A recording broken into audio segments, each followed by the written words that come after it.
welcome to YFNA News. I'm your host, Ethan Micheal, and today we are going to be talking about Donald Trump. Yes, probably the hottest topic in the nation. And we have people from both sides, people who are voting for Trump and people who are not voting for Trump. And they are going to do their best to present the information in a respectful and positive light. Well, I don't want to say positive light, but let's just say we are going to keep this conversation as friendly as possible.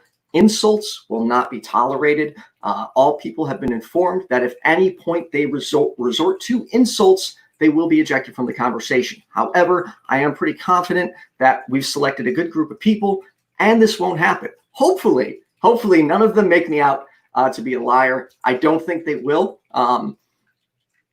So I guess let's bring on our panel. So welcome, everyone. So starting first, we have Dan. Dan, if you could give yourself an introduction, sir. Hey, how's it going, Ethan? My name's Dan, and I'm the host of the Dear Christians podcast. We've got one season under our belt, and probably the most relevant episode of my podcast so far to this conversation. Our last episode was about leaving the GOP because of our Christian faith. And as a follower of Jesus, I left the Republican Party a while ago. And Donald Trump was a big motivator for what finally put the nail in the coffin for me on why I was done with being a Republican. Still a Christian, still love the Lord Jesus. Doesn't make me a Democrat. I'm definitely a very strong independent. But not a Republican and not voting for Donald Trump in November for sure. So. Thank you, Dan. All right, moving on. Justin. Hi, my name's Justin. I have a podcast also. It's more in the music realm. It's called The Band Buzz. And I've lived and worked in D.C., and I'm originally from Pennsylvania. I lived in Austin, Texas, then before moving out to Chicago. So I've lived in a bunch of different, very different political areas. I've always considered myself actually a blue dog Democrat. So I'm more of a blue coalition kind of Democrat person. But a lot of things that have been happening to the Democratic Party over the years have led me to be more of a Trump supporter these days. So I got to say, you're actually the first Democrat Trump supporter I've met. I'm not saying they don't exist, but that's why I'm excited about this panel. It's very, very diverse. Next up, the man who needs no introduction from myself, one half of the 13%, and I forgot his other nickname, Richard Graves. Thank you for forgetting my other nickname.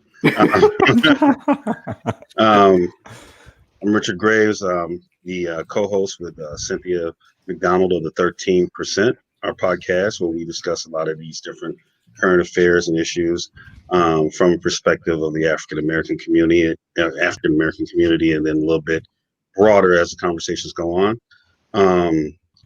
I am a proud member of the Republican Party. I would be considered a Eisenhower Republican if such a thing exists, since we would be considered, I guess, communist right now. I've been a member of the Republican Party since 1988 when I started voting. My first vote was for George Bush Sr.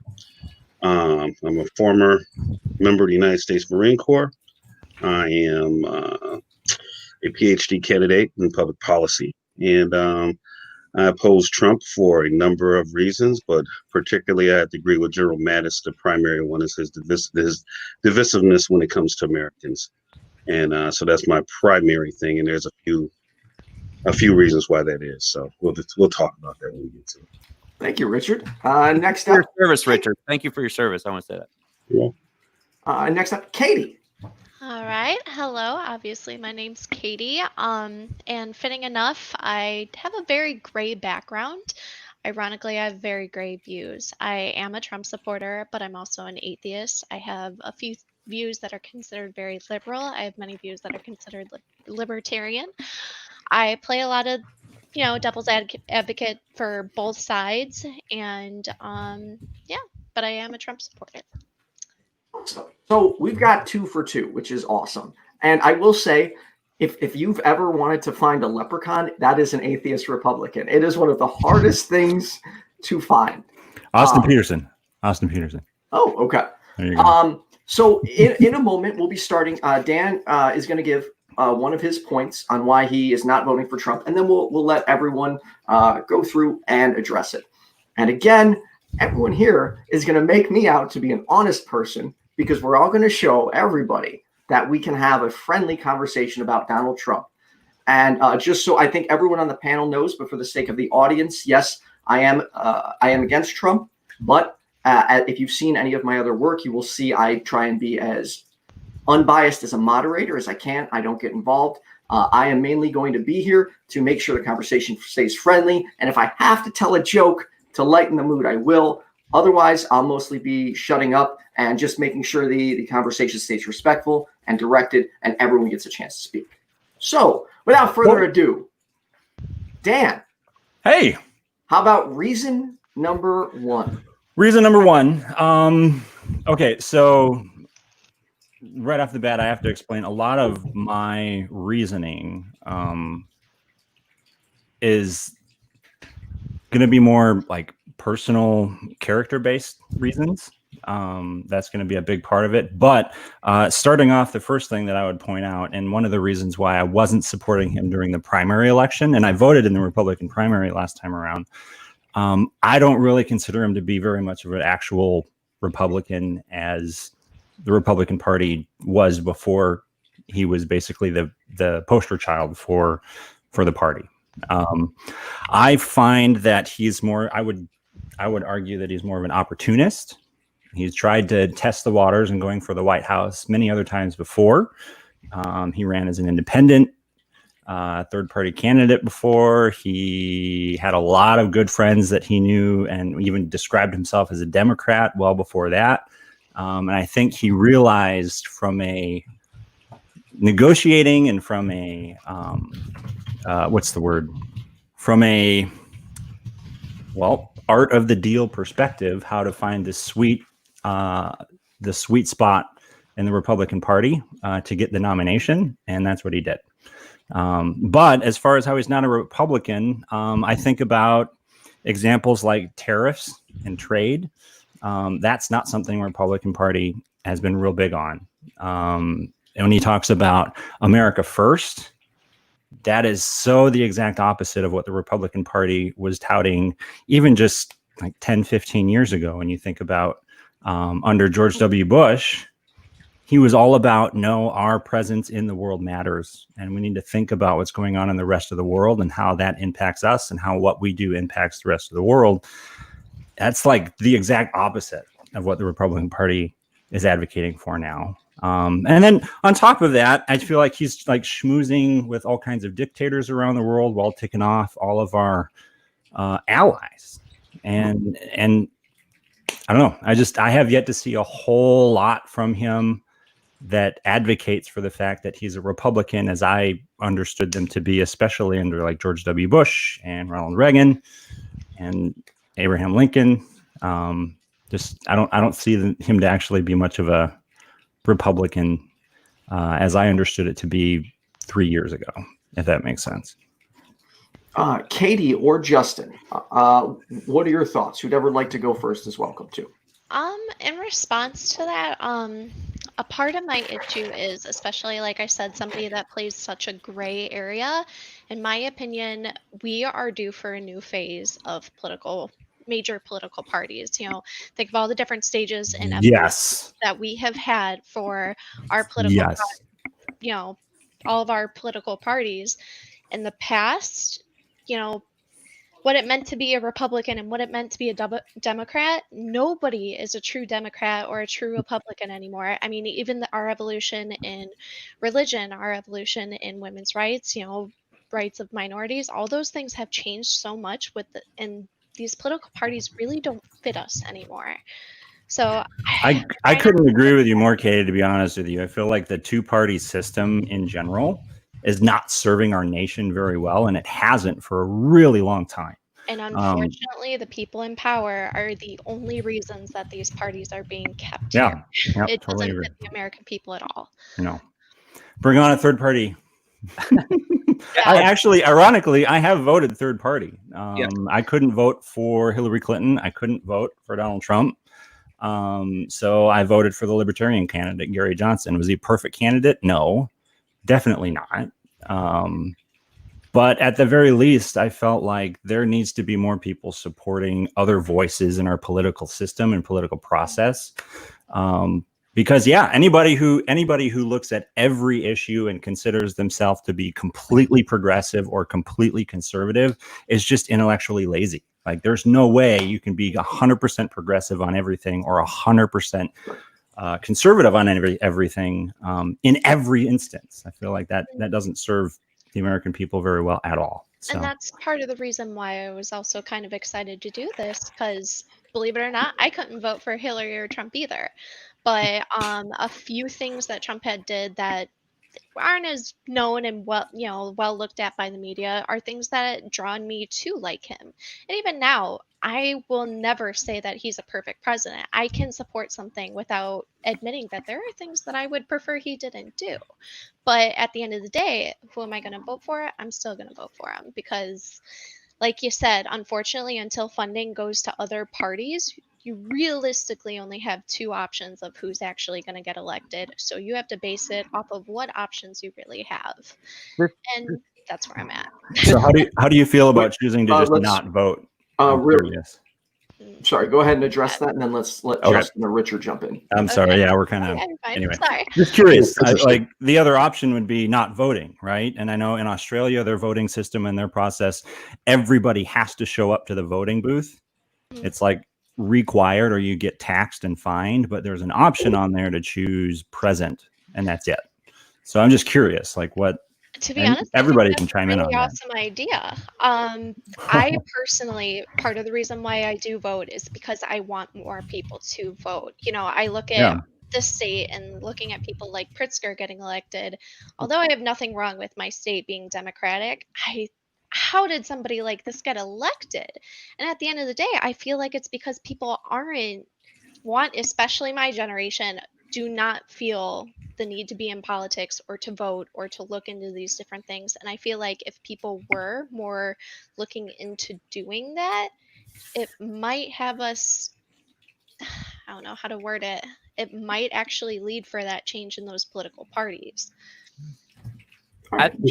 I think Katie articulated a lot of things really well. You know, as a Blue Dog Coalition member, for me, that's always been a centrist kind of movement. And I think, I agree with both Dan and Katie that I think there is a coming time for a common sense party or somewhere in the middle, because I think both parties have been hijacked by extremes.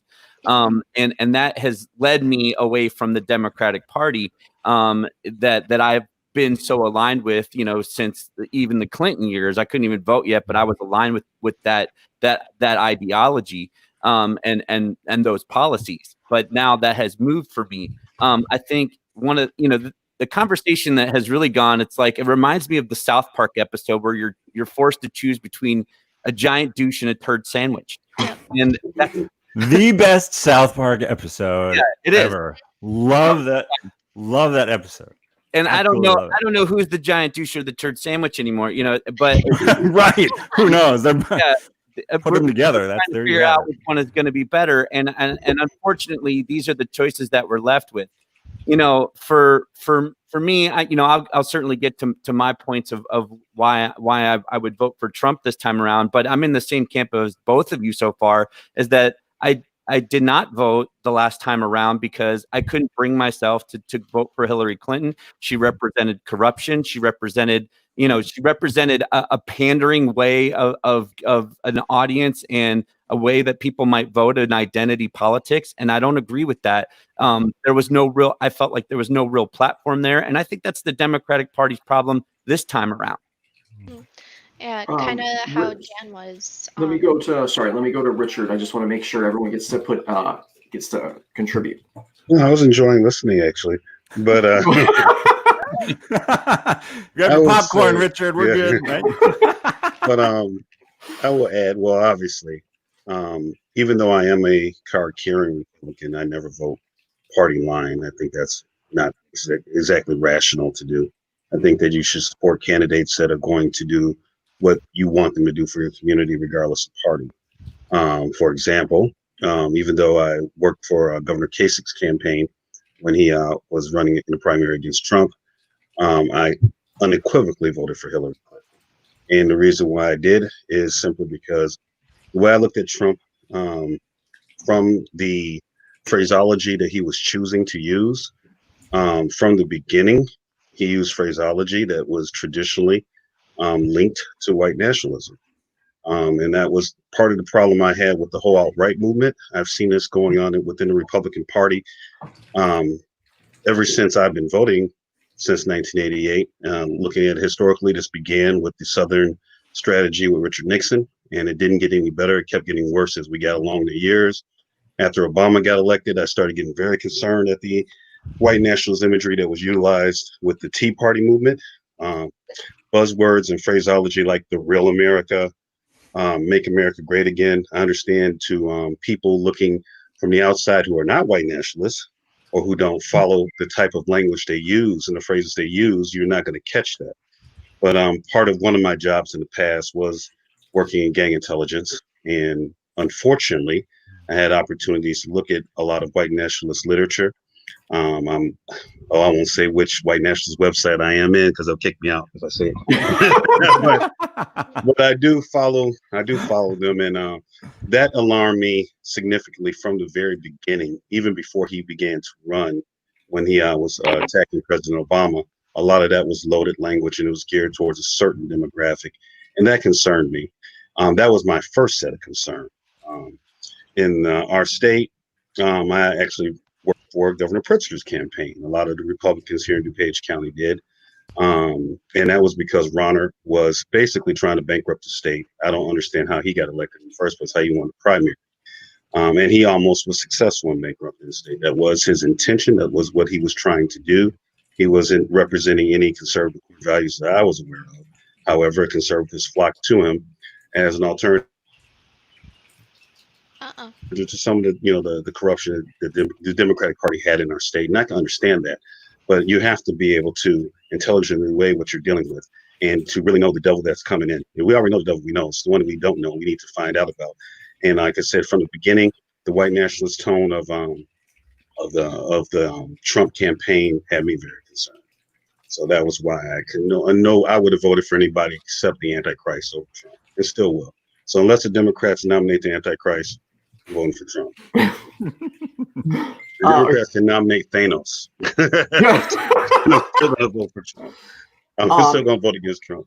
Justin or Katie, did you want to counterpoint that, or do you want me to move on to Justin's first?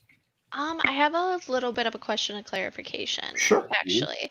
So my issue with the term white nationalist, the root of nationalism, a lot of people get this idea of white nationalism being racism because that's what the Nazis used in their political idea is nationalism.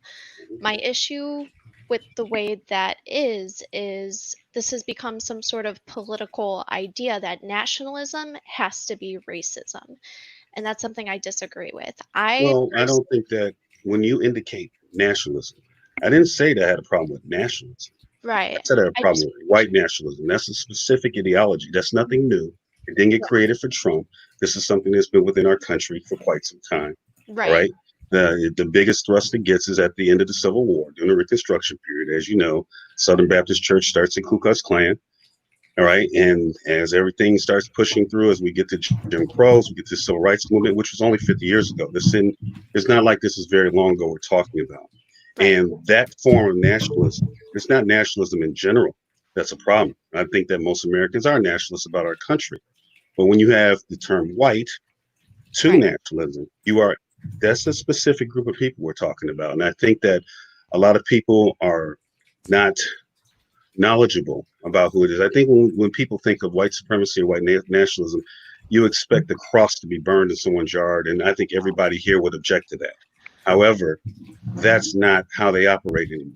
That was they frown upon that, as a matter of fact. The alt-right frowns upon the KKK and the neo-Nazis that do things in that manner because it's too explosive. They want to do things in a more clandestine nature. So, and as an African-American, unfortunately, being in a minority, I have to be able to recognize these things ahead of time. I can't wait for the cross to be burning in my yard to see it. I have to see it well ahead of time. And it's sort of like I was telling Ethan one time, it's the difference between me and you guys going to if we're walking down the street and happens to be a Dukes of Hazzard rally down the street, and there's a bunch of Confederate flag flying, I'm going to have to not take the chance to see if that's a Hazzard rally. I'm going to have to go the other direction because it could be something a whole lot different.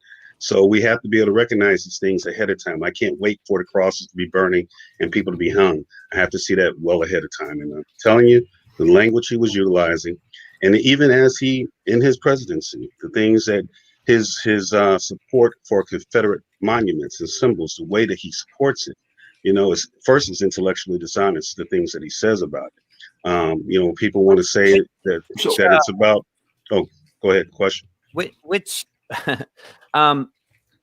when you say he supported monuments and things like that, which ones are you talking about? Well, for example, when the protest they had, I believe, was down in South Carolina, the one where the guy ran down the protesters and he said the famous "there's good people on both sides." Well, yep, I find it intellectually dishonest. I understand he's a politician. That's how they play the game. Well, I think, but again, that quote is dishonest, though. Yeah, well, that was the quote. That's what he said. That's part of the quote. That's not the okay. Whole. Well, so what's let's get the whole quote. Yeah, can you pull the whole quote? Sorry, can you recite it back to me just so I just want to make sure we're all on the same page here. What was the initial quote, Richard Graves? The initial quote after the rallies in Charleston was that there were good people on both sides, and I believe I have it up here. Let me see. He wasn't talking about the racist people who are like driving and gunning down people. I'm not talking about the racist people that are driving down. Again, I'm not talking about a white supremacist burning a cross. I'm talking about the people that were there protesting against people who wanted Robert E. Lee, the traitor of the Confederacy's statue, taken down from public lands. Here's the reality of the situation. Robert E. Lee took an oath to the United States Army to serve the United States of America, to support the Constitution, and to follow the orders of the President of the United States. He chose to support his state and the Confederacy against the United States of America. That makes him a traitor. That is why the generals he went to West Point with, like General Montgomery Meigs, wanted him executed at the end of the war. In fact, most of the Union generals that went to West Point with him wanted him executed as a matter of honor, because they blamed everything on him because he should have knew better. They admired him as a general before the Civil War, and the fact that he sided against the United States of America with a group of traitors like Jefferson Davis, it's not even, you don't even have to have a racial aspect to it. They're traitors. So it's like if and this is in public lands. It's one thing if you want to fly this stuff or have these monuments in your yard. It's the right to freedom of speech. But on public land, on government buildings, symbolism on flags, it's actually un-American. We just talked about nationalism. All right, so we're Americans, especially those of us who are Republicans. Lincoln was a Republican, and the only reason why that General Lee and his cohorts were not executed was not because the military didn't want to execute them. It's because Abraham Lincoln, being a statesman, felt that it would harm the country reuniting if he did.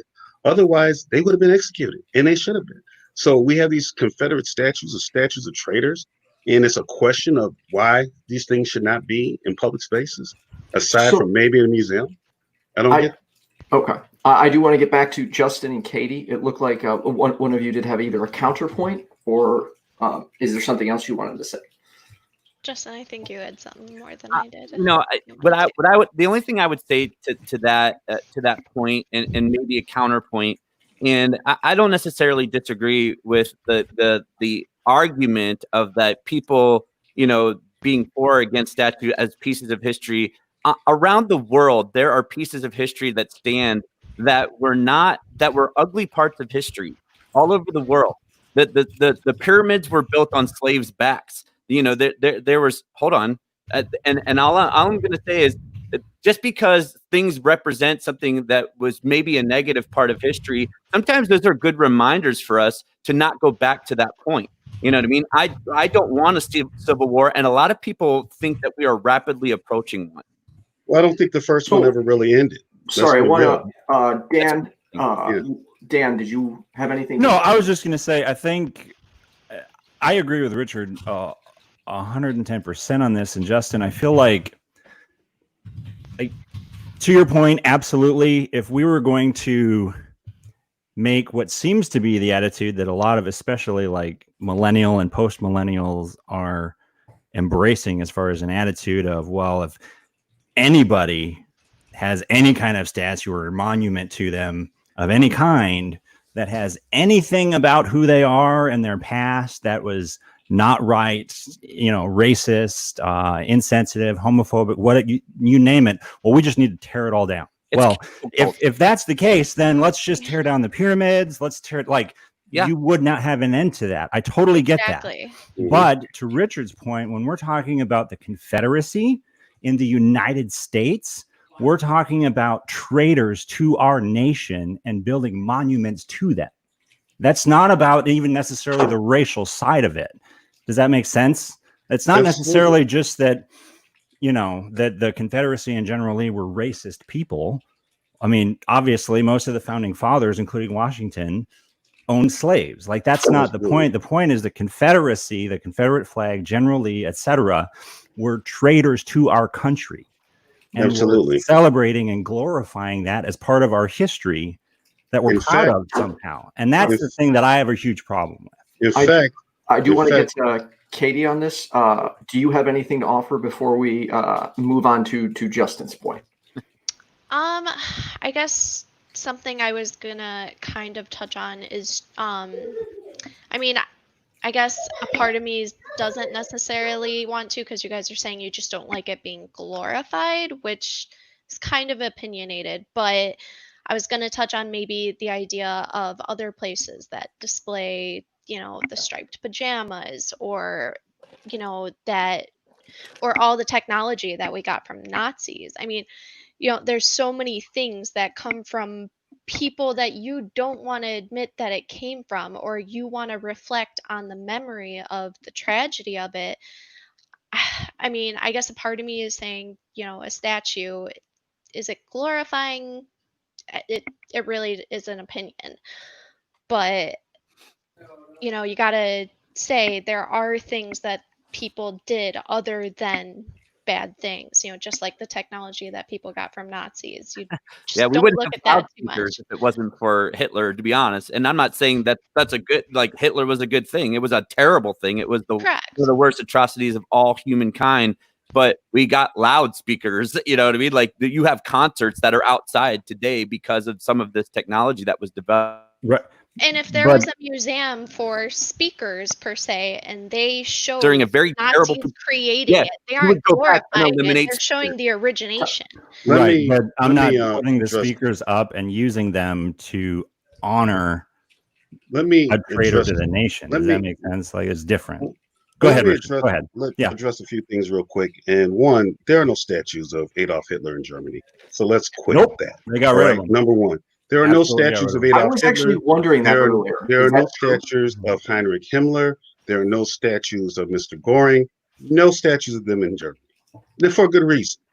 All right. Now, to the Confederacy, a person wearing Confederate flag member, that's them. That's their freedom of speech. I'm talking about on government land, on government flag. These are symbols of traitors. I don't care.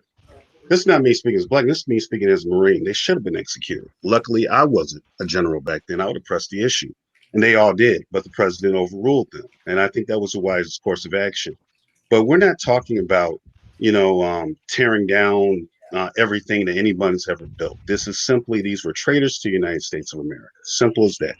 And the fact that these things are up, understand that the Confederate flags that you see historically, those things didn't start getting flown till we get to the beginning of the civil rights movement. Thank you. And they were flown for the specific purpose of terrifying or terrorizing a group of Americans, being black people.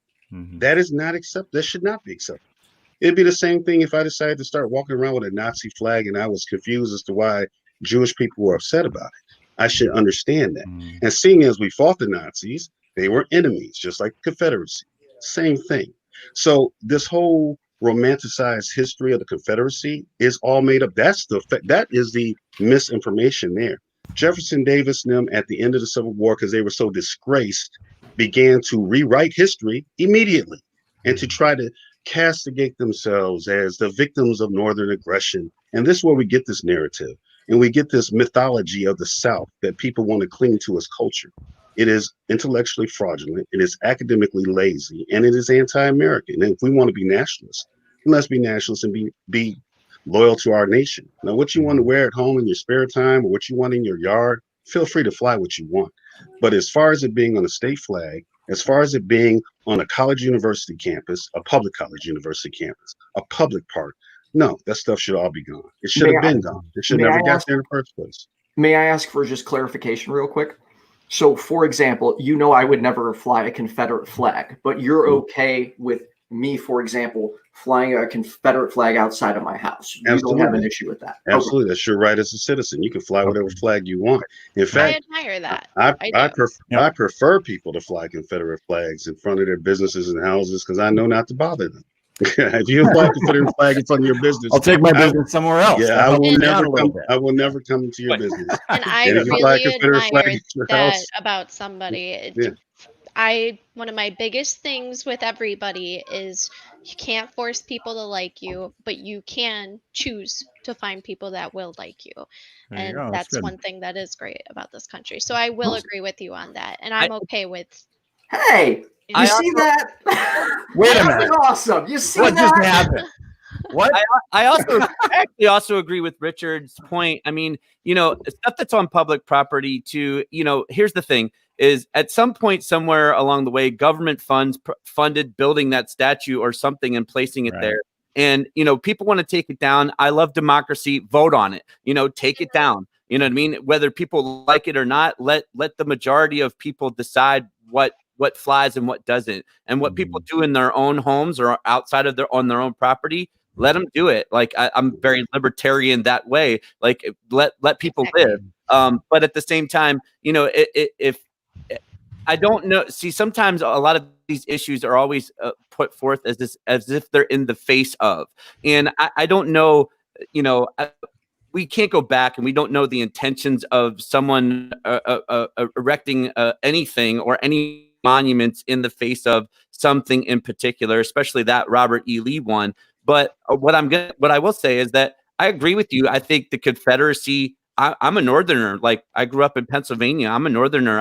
I'm with that. Like, and I think people who are still hanging on to Southern pride. I lived in Texas for a number of years. I think that's stupid. I think, that's more, like you said, that's more segregation and not nationalism. That's not promoting unity in any way. And I'm with taking things down and whatever, but I understand some people's fight of just history of, you can't just take down everything that you think is just wasn't good or isn't good. I mean, look what people are doing now to statues of like Jefferson or people who fought to abolish slavery. They're defacing those statues and those memorials, and those they don't know what they're doing. It just looks like an old person who might have something to do with racism, and then boom, they take it down. So I think, like you said, I think that's also lazy, that people won't understand their history enough to like pick and choose what they're going to deface or take down or smash or paint over, just in the name of a cause that's going on right now. And furthermore, as somebody who, again, kind of libertarian, wants tax dollars to go towards something that I actually would want them to go to, so on and so forth. A huge problem with common public art is the public doesn't like it, and they just spent all this money to install a piece of art there. That's been a huge issue for a lot of different cities, actually. And that's just artwork. It has nothing to do with history. It has nothing to do with that. If the public wants to vote on spending the money to remove it, if votes, go for it. I don't really care. What I care about is if that company could really use that money on a school or, whatever. It should be something voted on. I don't think anybody has an issue with if the public doesn't want that statue there, go for it. And, I think that is something that the media might play a little bit more as an issue between different parties than it really is. All right. Thank you. Justin, now if you could move on for your, because I feel like this could go back and forth all day, but I want to make sure everyone at least gets one point out. So Justin, what is one of your reasons to vote for Donald Trump? Well, my first blanket reason that I'll start with is actually is part of the core thing of what I think has devolved in the Democratic Party.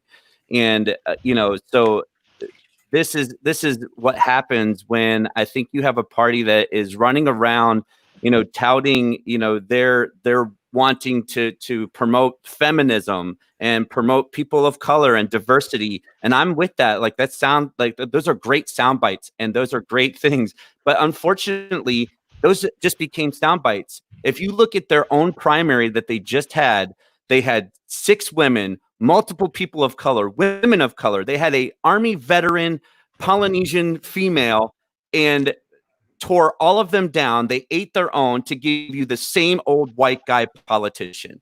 Yeah. The Democratic Party should feel hoodwinked by this. They should feel like, you know what? Like for something that they want to promote diversity and whatever, they gave you Biden, even the 2 old white guys they gave you, Bernie Sanders. For clarification, is your reason to vote for Donald Trump because of Biden?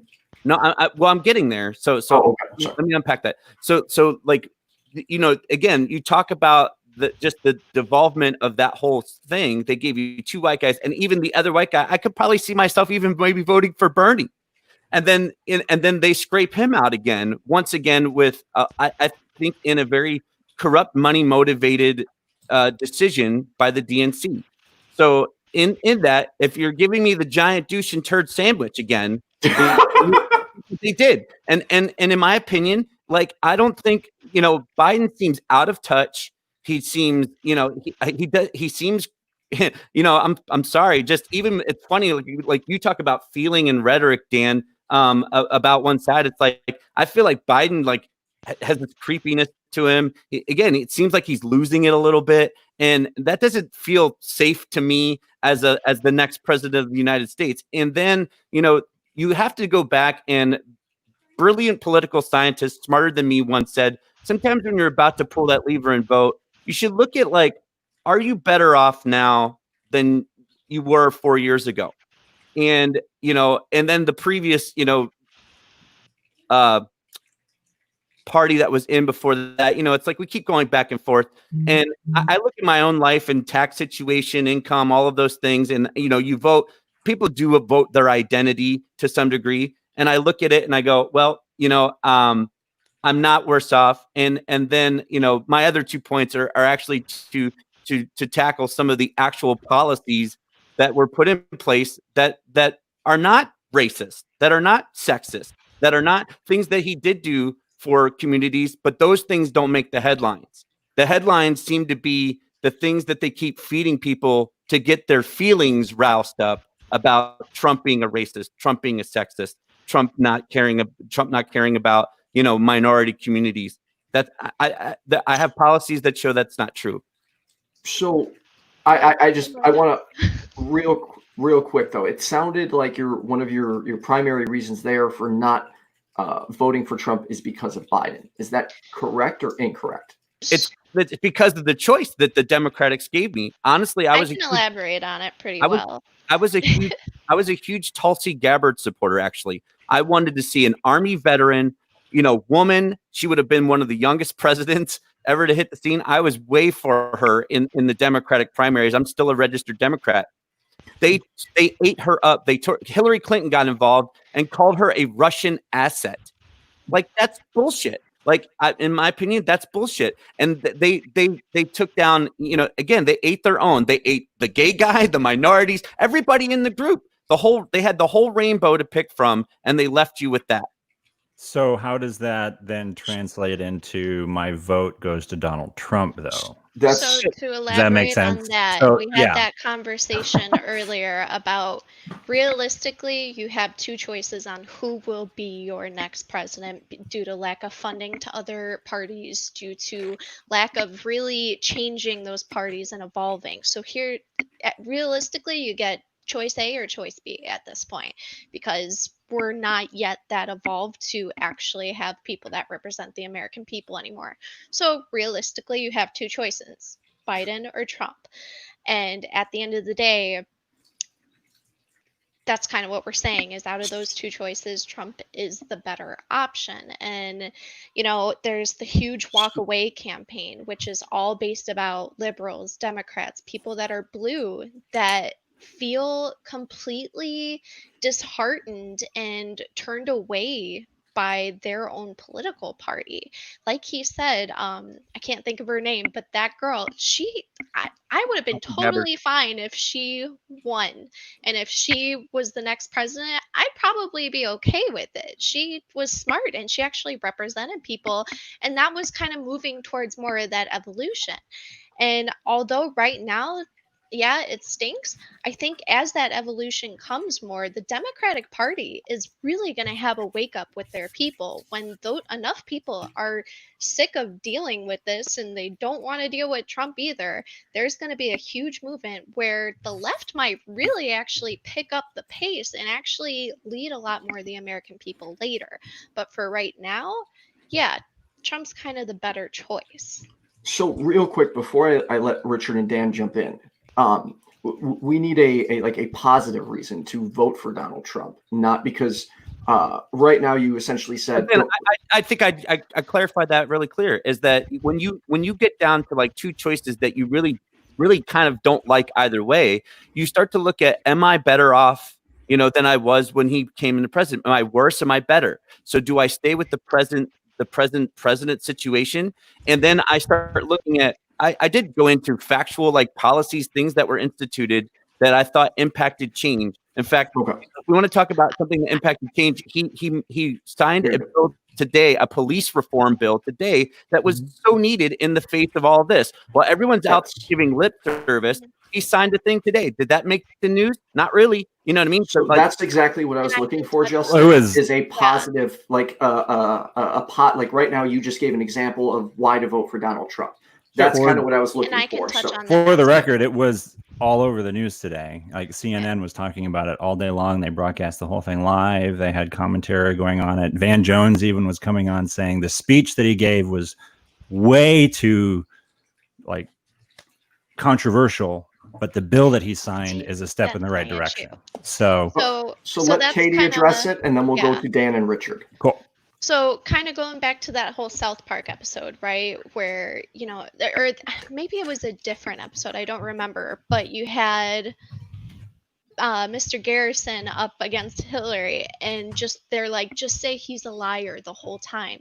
And I think that's a huge part of why people are voting more right that used to vote left, is because they want to look up at their politicians and say, we have problems here, here, and here. How are you going to solve it?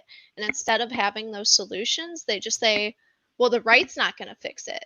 So, you know what I mean? Well, now it's backwards, but, so I think a huge reason on why people are voting for Trump is because, yeah, he may not always want to do what you want to do, but at least he has something he wants to do. He says, I want to move funding here. I want to fix problems with healthcare, with health fraud. Even one of the biggest health fraud busts in U.S. history by the Trump administration, to try to prevent these people that are being overprescribed, that they want to keep dependent on drugs. That's huge.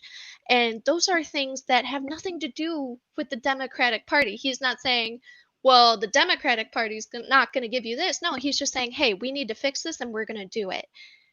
And the Democratic Party's really lacking that. They're lacking saying, hey, we see problems right here and we want to fix it here. It's all about feelings and emotion and who's a victim of the country right now. No, we don't want to hear about how we can't stand up for ourselves. We want to know how you're going to make our world a better place. And that's a huge reason on why things like the Walk Away campaign and things like that have come about, is because people feel like the Democratic Party is just being lazy and they don't want to come up with new policies aside from Trump, aside from the right. Just what do you want to do to help us? And that's something that Trump and the right, and those are things that they are actually doing. All right, let's go over Richard or Dan. Which one of you would like to address this first? You can go for it, Richard. Well, Dan, do your thing, man. I love how we just nose goes. No, you can go. No, you can go. Okay. So, Justin, going back to what you said earlier about like asking the question, are you better off than you were before? I love that question. I think I would expand on that even larger, though. If we're going back to the idea of nationalism and all of us being Americans, I think a larger and more important question would be, as a nation, are we as Americans better off today being united as Americans under this president than we were before he was in office. And I think that is an unquestionably, without a doubt, answer no. Why do you think I have as a former Republican, I'm saying this as a former Republican, this president's language is nothing but divisive. It's crazy how divisive he is. And not just like as a, trying to find the most gentle way to say this. It's not divisive just as a figure, but the rhetoric that comes out of his mouth is intentionally divisive. It's intended to split people up. It's intended to be very, very outlandish, very controversial, grabbing people's attention. If you've read through any of The Art of the Deal, that is one of his biggest tactics, is saying the most insane, crazy stuff that you possibly can to get people talking, so that they're talking about you, so that you're always the focus. And that's that's a big benefit to him in his eyes. And I feel like my relationships that I've had with family, with friends, coworkers, is more tense and less healthy now as Americans than it was 3.5 years ago. It really isn't.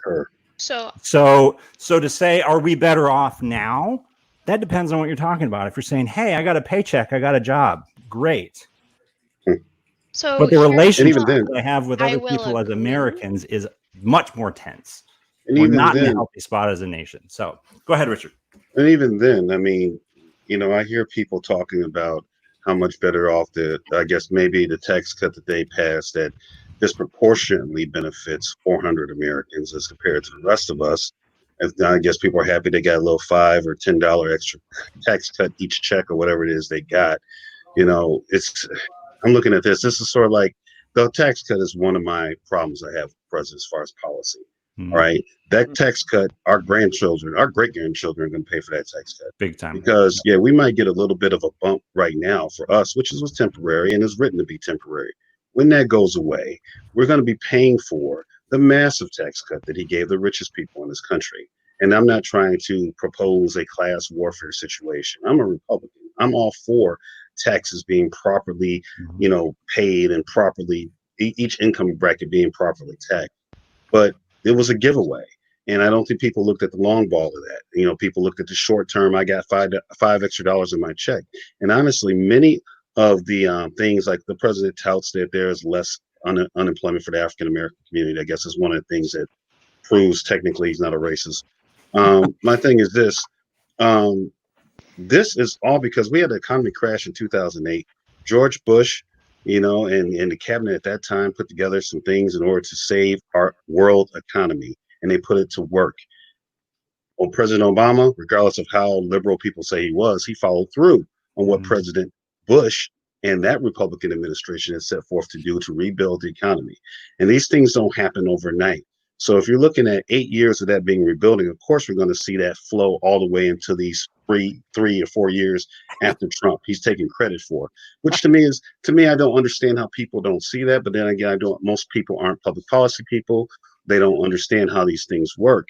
But, so I'm like, okay, so we have more people working jobs that aren't paying enough for them to actually survive.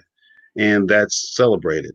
And if we don't believe it, one of our conservative things we say is this: you're supposed to have how many months? I think it started out as 3, now it's 6 months saved up, for emergency. It's one of those pull yourselves up by the bootstraps, personal responsibility things that we conservatives talk about a lot, right? As soon as we have one pandemic, people out of work for 1.5 months, all of a sudden everybody's going bankrupt. All these Trump supporters are hollering about their liberty because they got to put on a mask. And now they're hollering about, I need to get my business back. And I said, what about our conservative principle of having your 3 to 6 months saved up? This has only been 45 days at this point. So that shows me right there. If the savings isn't there for American citizens, and that tells me the economy isn't good. Yeah. All right. If you don't have a savings that can get you through a month and a half before you're flipping out, talking about why am I tyranny for putting on this mask, that should show you it was false. It was not real. Because if it was a strong economy and if Americans had strong savings, people could have made it through 2 months of not being at work without having to have a socialist, as the Trump supporters like to call it, a socialist unemployment thing going. Okay, let's give everybody money. Wait a minute, isn't that socialism? I thought you were supposed to have this 6 months saved up, but you're waiting for the unemployment check. And all I'm saying is, to me, it's a facade that he puts up. I don't see any policy that he's done that's truly benefited the African American community. And I think he's been detrimental to our country geopolitically. He's darn near destroyed NATO. He flubbed the ball in Syria, which is why General Mattis quit and why most of his cabinet. Topics here. Real quick, hang on. Yeah, Richard, I'm like writing down to go backwards. Richard, you are throwing out a lot, and I'm sorry. Yeah, I'm no, sorry. that's okay. That's okay. Katie, I believe. So good. Katie, I believe you had the first count. Yeah, I had a couple of things, but I guess I'll rewind a little bit for a minute. So back to Dan's point about speech division, so on and so forth. My problem is I feel like that tension and split had, don't get me wrong, it definitely has gone up since Trump's presidency, but even at the end of Obama, we had already started the riots, the looting, the division among people for so many different reasons, so on and so forth. I wouldn't say that's necessarily on Trump. However, has it gone up exponentially since he's been in office? Yes, 100%. Do I blame him for that entirely? No. Do I blame him at all? Yes. One of my biggest problems with Trump is he fails to show himself as the president of the American people and not just the president of the people on the right. I agree with you there. However, I do believe a lot of that feeling of hatred and victimization and he hates me because I'm this way is played from the other side.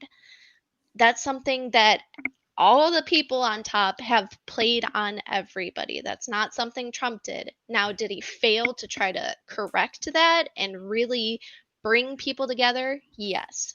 But at the end of the day, that's one of his big flaws. But I do not believe that actually affects his ability to be a president. Because do you really think people like Biden or any politician, really, no matter if it's state or federal, do you think none of them are sexist or racist or whatever? And I get a lot of people that say, well, no, but at least they keep it in their closet.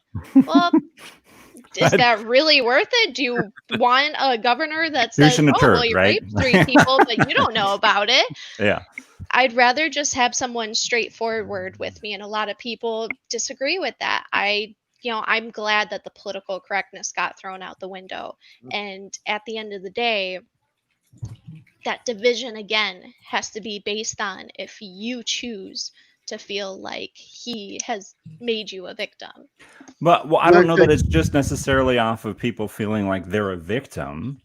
I think he intentionally goes into a specific situation and uses very, very precise language that speaks to the fantasies of those that he knows he can gain their support with to continue to get power. And that's really what it's about. And one of the points that I was trying to get to earlier, one of my biggest problems is that the change that he's created for the Republican Party under this presidency is that he's changed what it means to be a Republican. And what it means to be a Republican is to be Donald Trump. Like, that's what it means to be a Republican under this presidency. If you're a Republican, you need to be 100% in step with everything that he is doing and everything that he is saying. And if you're not, now we're questioning whether or not you're even a Republican. Like, it's not even about policy. We're questioning if people are an American. And right. Yeah, exactly. A couple of seconds to address Katie's point about, him saying, people being racist. Lyndon Johnson was a racist. He didn't like black people, but he signed the civil rights bills in the 60s. It's not about him personally being a racist. Honestly, I don't even think he's personally racist. He just knows how to manipulate racists to vote for him and support him. That's the problem. The problem is he is directing language to weaponize this group of people. You can look at the statistics over the last 3 years. You have people going up to Puerto Ricans telling them to go back to their own country, and like Puerto Ricans like, well, we're part of America. This stuff is happening, and this is not people wanting to be countries, right? Right. This is not people wanting to be victims or people trying to create a situation. And don't get me wrong, I'm a Republican. I know what the left does. There's a reason why I'm not a Democrat. Right. I understand how they use racialized language and how they try to use race to manipulate African American voters. But it's the same as how the right, since President Nixon, has used race to try to manipulate white voters. So it's not a one-sided thing. Both sides do this, and Trump does it very well. And I'm just going to say this, and I'll leave it alone. After the George Floyd incident, instead of leading the country, all right, instead of leading the country, trying to divide the country, this guy is talking about, I'm going to deploy the military. That is not something that a statesman, that a president needs to say. The president of the United States says, I'm going to answer your protest with bullets. All right. And what General Mattis said is he militarized a response. All right. He set up a false conflict between the military and civilian society.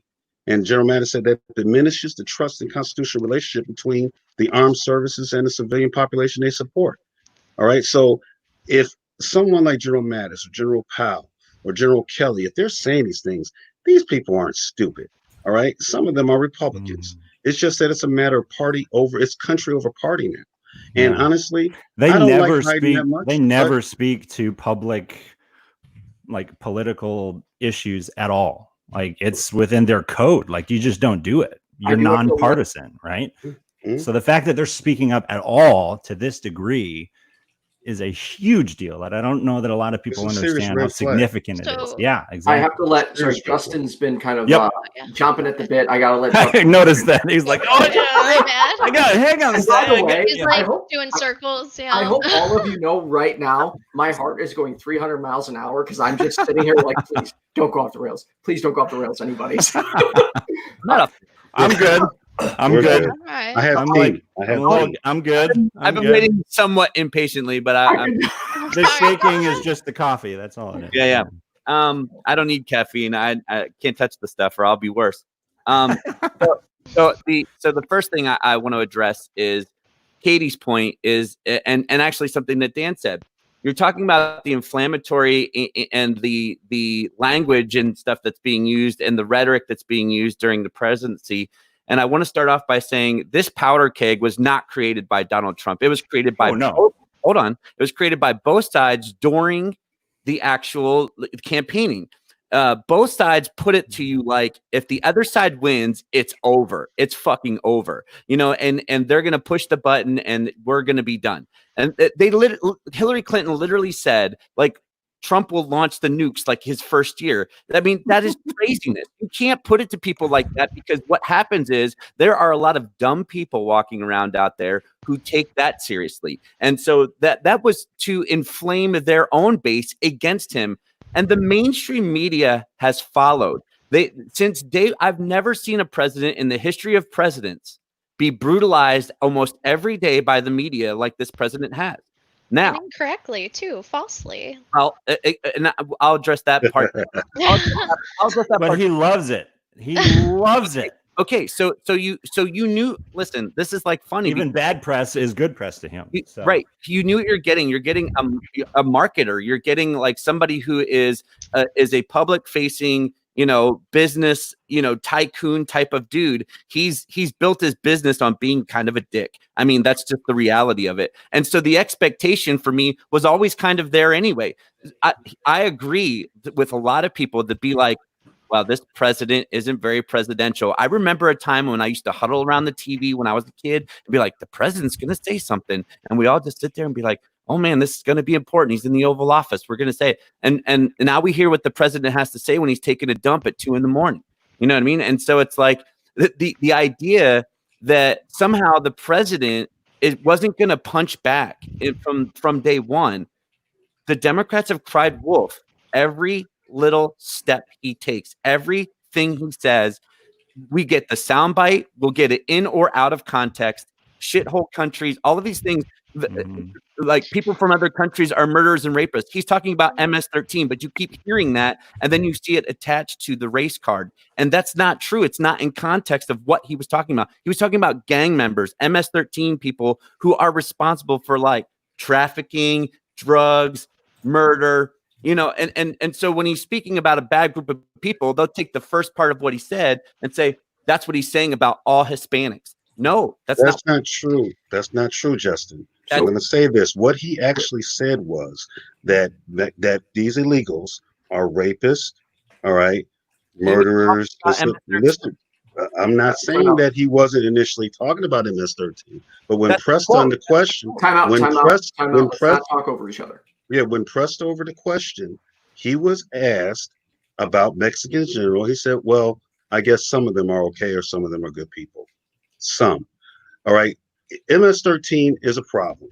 I understand that. You're right. They're a serious gang problem in the West Coast and in certain parts of the Southwest. But I'm going to say this. Here's the thing about when people are using phraseology to try to say something without saying it. You guys are waiting for him to use the N word or for him to say Mexicans are, something derogatory, W word or whatever. He's not that stupid. You guys are waiting for him to do that. He's never going to do that. You have to see who he's signifying to. Sorry, when he's talking about MS-13, he's signifying about Latino immigrants in general. All right. He's not talking about, just this group. It's called symbolically, it's called a way to say something, to signify to somebody.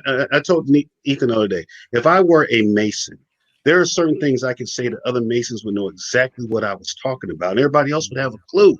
But he's using loaded phraseology to speak to a certain demographic and rile them up. And I understand that it's not comfortable, it's not cool, but it's the reality of the situation. And if you got all these Black and Latino people telling you this, on both Democrats and Republicans, don't you think we kind of have some type of experience dealing with that sort of thing? I mean, we're not making this up just because we're bored. I would love to have a Republican candidate to support. If he didn't say this type of stuff, I could support him. But he keeps on doing it. It's like I can't understand it. Let me get to Katie. Did you? Okay. Yeah. So one of my issues is on that is I feel like if people were getting what they hear from Trump strictly from a speech or an exact full video or things like that, things would be a lot less incendiary than it seems. And whether Trump's elected or not, that's not something that's going to go away. Look at Biden. He's not in presidency. We're not even there yet. And he already got attacked by thousands of Americans for telling people that you're not Black if you don't vote for him. He's not even there yet, and it's already happening. And at the end of the day, that's not something that's going to go away, and that's not something that's necessarily Trump. I know you're saying that it is because of the way he says things, but at the end of the day, it's the way the media and the way people get information, it's the way they hear it from those media outlets. And at the end of the day, I think everybody agrees that actions speak louder than words, which is why, like I said, the way he talks isn't necessarily a good enough point to me, because at the end of the day, it's about what you do and the way you do it and the way you plan on doing it, not the way you talk about it. And that's one of the biggest problems with politics in general, is half of politics is a political circle jerk of people saying they're going to do things and then never doing them. So it sounds like, just so I understand, Katie, Richard, you're saying, essentially his phraseology is intentionally used, and it is him saying these things. Katie, you believe it's the media all the way manipulating what he's saying. Is that an accurate representation of your points? Well, my point is this. That's just part of the problem. I hear Katie saying that what you do. All right. I'm still waiting for a wall. Don't have one except in front of the White House. And I agree. what I'm finally got saying here, to build one, but it was in front of the White House. But to that statement, and I didn't want Justin to think I was picking on him. What President Trump literally say, I'm looking at the transcript. He's talking about Mexico. When Mexico sends its people, they're not sending the best. This is literal. This is not somebody taking a little soundbite. This is a transcript of his speech. They're not sending you. They're not sending you. They're sending people that have lots of problems, and they're bringing these problems with us. They're bringing drugs. They're bringing crime. They're rape, and some, I assume, are good people. How do you think that is? That is not. First of all, to me, anybody who justifies that to me, I have a question, because it's so clear. But to the point, Katie, you said it's not about what he says. What has he done? Because I haven't seen any public policy that has I have had a a list. positive net positive for the African American community. I keep hearing that it did. I already, I have a with the job factual things. list, Katie, if you need Justin it. has, Alright. yeah. I So- mean, I know Justin was excited to get on that. Ethan, you were, what? Yeah, no. I just want to. I'm trying to keep it balanced. We got about 25 minutes left. We do have 2 other points to get to. But Justin, I did want to give you a chance to rebut that if you'd like to. Well, no, I mean, you asked the question, so I'm armed. It's basically my reason too. It's like is Trump an ist? He's always being associated with ist or an ism or a phobic of some sort, and so I thought it would be important to address the facts a little bit. Yeah, let's just talk. I'll leave it alone after this too with the George Floyd issue and what got signed today, but Black Lives Matter started in 2013 during the Obama administration. Birthed out of Ferguson, out of the Ferguson. It started in 2013. It ramped up after Ferguson in 2014. The shootings and killings of unarmed African Americans under Obama in 2013 were 34, 2014 44, 2015 54, 2016 32. Under Trump, 2017 34, 2018 23, 2019 23. All right, so is race relations, as far as that goes, worse off then or now? What are you saying? You're saying what's that statistic again? Trending down. Is the average the shootings of unarmed Black Americans by police officers is trending downward in the last under the Trump administration. Okay, but the metric is unarmed Black men. Okay, that's the metric you're using. Am I correct? Shooting killings of unarmed African Americans, yes. Okay, now the question I have is, out of those that were shot, how many of them were actually actively resisting police in the middle of a forcible felony? Being armed is not the question here. Shooting So unarmed. Armed, if I'm working law enforcement, man, being armed ain't the question. I can think of 10 ways, 10 reasons I would shoot an unarmed person. I'm not going to argue with the word. Yeah. I mean, I'm just telling you. I'm saying, take it. Guys, I got to interrupt. I have to interrupt right now. Everyone, big smile. I'm not unhappy. I'm just trying to. No, I know. Clarifying. We don't want to. No, clarification is important. I just don't want to talk over each other. Exactly. Yeah. When we talk over each other, I have to immediately stop it. So here's the metric I'm asking you about. Simply saying that less unarmed Black men got shot doesn't tell me anything, because it doesn't tell me what the ones. Maybe all 22 of these guys were sitting there eating a sandwich, got shot by police, whereas the 55 under Obama were fleeing a penal institution or fleeing a forcible felony, a rape or a murder. So that doesn't tell me anything. Now you guys talk about the media. That's a game. That's a spin game right there. I'm not spinning it anyway. No, you're not spinning it. But the way statistical information is presented is always a spin. That's why I had to ask you. This is actually from a left-leaning metric website. It doesn't. I'm not saying that left or right. I'm saying that statistic does not tell me much. I need to know when we talk about unarmed police shootings, again, I have to know, what were they doing? What happened? All right. Those type of things, there is more to it than just they didn't have a gun. All right. They could have been beating the hell out of somebody. You know? Katie, please go ahead. And then after Katie gets her point, we need to move on to Richard's first reason, because we're getting very low on time.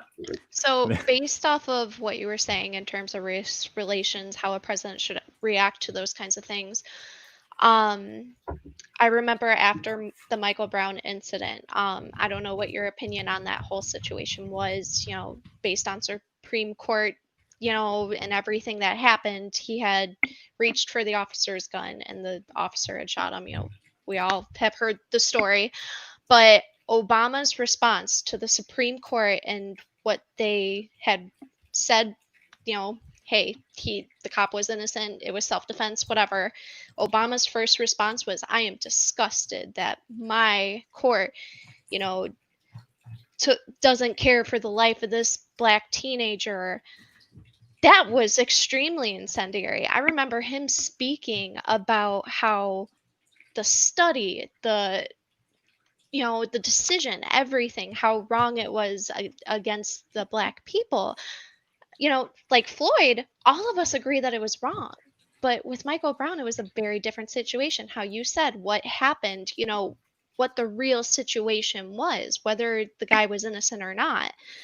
But yet, Obama, the first thing he said about somebody that was proven to be guilty, he sparked that right up. All right. Thank you, Katie. Richard, if you could get to one reason why you are not voting for Trump. Aside from him being Trump. Yeah. Please provide a reason. My reason, and I'm just going, I know we have little time, so I'm just going to lace them together without going deeply into them. And if anyone asks some questions, they can. Geopolitical policy is horrible. I think he's undermined NATO. He's undermined the work of everything that the United Nations has done and NATO has done since the end of World War II, as far as I'm concerned, and from my observation point. I think that he has put together a coalition of things that will lead us to World War III inevitably at some point in the near future, particularly his policy in the Middle East and his policy with Syria. That's one big issue, and that's the biggest one. The other one is, of course, the socioeconomic policy within this country, starting with that tax cut, going with a couple of Supreme Court rulings that are against workers and consumers, particularly was it Janice v. AFSCME, particularly that's the one that's a carryover that in concert with Citizens United versus FTC. So those things, I think he set up a downward spiral, and the judges that he's appointed, I think, are going to make things pretty complicated for American workers and consumers of whatever color for the next 15 to 20 years or so. So those are two of my very biggest reasons. The racial stuff is just, I'm a black man in America. I have to be aware of that. And I have to, like I said, if someone could, I don't care what the man, you're right, Katie. I wouldn't care what he said. If I saw measurable policy that was actually helping African American communities, I do not see that. He let a couple people out. He let a couple people out of jail. And as far as him bragging about, I have, more blacks working now, the lower black unemployment rate, I attribute that to George Bush and President Obama, not to him. He's just riding that wave, and we're about to come down crashing. So that's how. All right, Justin or Katie, and we do got to make this pretty quick because we'll have to get to Katie's point after this. To respond. Yeah. Do you want to respond to what Richard said? So his main reason he wouldn't vote for Trump being the geopolitical climate. I mean, I think that a lot of tensions with certain countries and tactics that other political people said that would not work ended up working. So I don't see escalated tensions in certain relationships. And when I was worried about them as well, I listened to the political pundits who said that these things might be dangerous. And again, I'm still a registered Democrat. I have a propensity to listen to it at times. And then when these cry wolf things don't come to pass, and I think I think what you're saying, Richard, is I think that's a hard thing to constantly be beating. It's like the first year you could say, oh, they're still riding the wave from the last president or whatever. But I'm sorry, when President Obama was in office, I was like, he stood for hope and change, and I was hoping for $1 and begging for some change, man. Like, I didn't have a lot going on, like, and maybe it was my situation, but my insurance premiums quadrupled. There's a lot of things that Obama did that did not help me, again, personally. And then when this president took office, those things changed. And it's unfair to say that the president, after almost 4 years, is still riding some crazy wave of the old presidency. I think that's dishonest. Well, that's history. That's how it works. We were still riding the wave of the New Deal for 30 years. It doesn't work. See, here's the thing people have to understand. It doesn't work. The president comes in, does something, all of a sudden everything is all, butterflies and roses. It doesn't work that way. Obama came in after the end. The economy literally crashed, and there was about to be a worldwide depression. So, of course, you were going to feel some of that as he went through, because policy does not work overnight. The policies that George Bush put into play with the Federal Reserve Bank and with his cabinet had to be followed through. And again, it does not work overnight. It did take some time for it to ask a question. I actually need to, because we are on I have very close out of time. We're down to 15 minutes, right? Not even actually. Katie, I need Katie to be able to at least. Yeah, go ahead. I need Katie to be able to provide her reason for Trump. My reason.